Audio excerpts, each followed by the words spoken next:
Hey guys, welcome back to my channel. So today I have a Q&A for you. It's a more like personal Q&A, so it's more about me than actual hair questions. I will probably do another like hair Q&A later on, so watch out for that on my Instagram.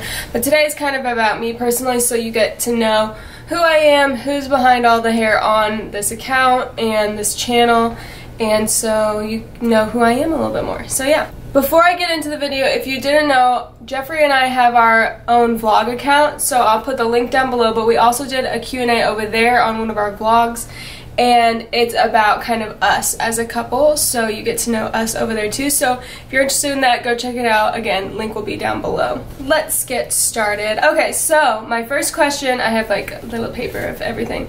My first question comes from Create by Alondra. And I said, did you always want to be a hairdresser? So I don't know if I've told this story before, but actually I had no idea I wanted to be a hairdresser until I graduated beauty school. So after high school, I graduated in 2012. After high school, I moved to Costa Rica to be a translator for admissions organizations. So yes, I speak Spanish fluently. And after Costa Rica, I was there for a year. I moved back to Indy and I had no idea what I wanted to do, and a friend of mine was going into beauty school and she was like, you should do it too. And I was like, I should. My dad will be happy that I'm doing something. So I went into beauty school. That's where I met Kate. She's my best friend, and now I'm a hairdresser. So that's kind of how my whole hairdressing, hairstylist story came about. I had no idea I wanted to do it, but I love it now. Next question comes from Emily_Southern Roots. She says, do you ever have moments with clients where you think you could have done better, and if so, how do you boost your confidence back up? So yeah, definitely in the beginning I was very nervous to do clients' hair. I know right out of beauty school, or even like a year or so after, if you don't practice, you're very nervous about formulating color and if it's going to come out right. So you like put it on, you think you're doing it right, and you're like praying as you're blow drying, please be the right color, please be the right color. So yeah, I mean, obviously I'm always worried how to boost my confidence back up. Just honestly practicing. Like once I got really comfortable with the color lines I was using and practicing, like I knew that the color was going to come out pretty. So yeah, practice is everything, and getting comfortable with formulating the color. So if you can stick to one color line or a couple color lines and learn those color lines really well, that will help you. So so in beauty school, I learned Aveda because I went to Aveda school. Then in the salon I used to work at, and when I was in booth rent for a while, I used Logix. And then I started using Shades EQ and fell in love with that. I've kind of come out of Logix, and now I'm more into Shades EQ Cream and Goldwell. So learning all those color lines and getting really good will boost your confidence. Okay, next question is from Bridget Shoemaker Hair. Bridget Shoemaker Hair. She asks, how long have you been doing hair? And also, I just graduated and got my license, and what's some advice you got when you first started? So I've been doing hair for almost 5 years. It'll be 5 years in the fall. And then just graduated school. What's some advice you got? My biggest advice would be get into a salon and be an apprentice or an assistant. I know it'll suck, but like that's where you learn the most. Beauty school really just teaches you like basics and things that are super old school, and so like learning trends and new techniques you're only gonna learn in a salon when you're along with the like top stylists and just following them. So that was huge when I first graduated, was working in a salon where I was constantly moving, constantly watching stylists, constantly assisting stylists, and that's where I learned most. Next question is from Tanya.la.ta, and she asks, when and how did you find the passion for your current profession? So like I said, I had no idea I wanted to be a hairstylist until I was finished with beauty school, And so really just like getting involved in the color, like I love coloring, and that's my favorite thing. And then getting into extensions was huge. Like being good at what I was doing was huge for me, because I was never like, I mean, that's typical hairstylist excuses, like I wasn't good at school so I went into hairstyling. But I mean, I was into art, like art was my thing, and so I was a sculptor in high school, and I would have gone to art school if I would have gone to college. But this is kind of just my form of art now, and I love it. So that's how I found it. Next question is from Molly K Beauty XO, and they ask, would you want to own your own salon or work for someone else's salon? So I kind of do both right now. My business, Hair by Lexi or Harbor Collective, is my business. It's my hair salon, but it doesn't have its own building. So my salon is inside of Main Addiction, which is owned by Kate. So I don't work for Kate, I work for myself, but I booth rent in her salon. So it's kind of both. But I would love to own a salon maybe.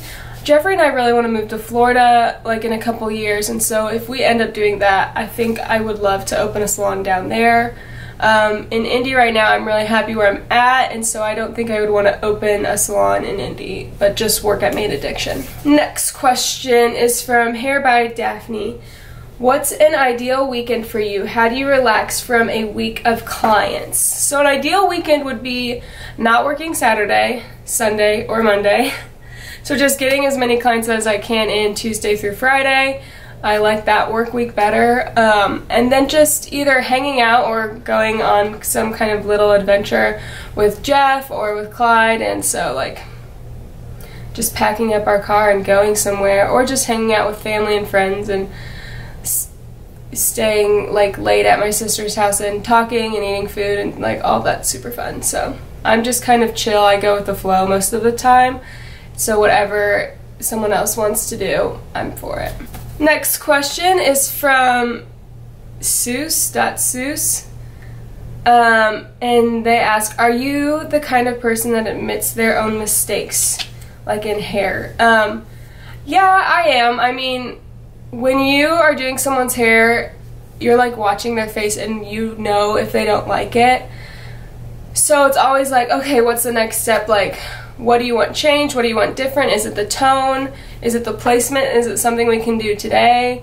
Or come back in tomorrow for a quick toner or something like that. So just being able to talk with your clients, and not being too snobby to admit that this is not what they want. It might be pretty, but if it's not what they want, it's not what they want.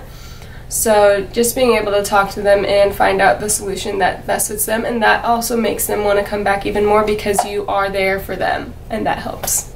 And then last question I have today is by Mega, and they ask, any advice for a small town hairstylist with huge goals? Yeah, I mean, just practice. Just practice. Use social media to your advantage. Word of mouth is huge, so get people around you to like talk you up and come get their hair done by you, and keep like sharing that you do their hair. Like, that's huge. So yeah, just make sure that you are practicing so that your skill is up to par with others, and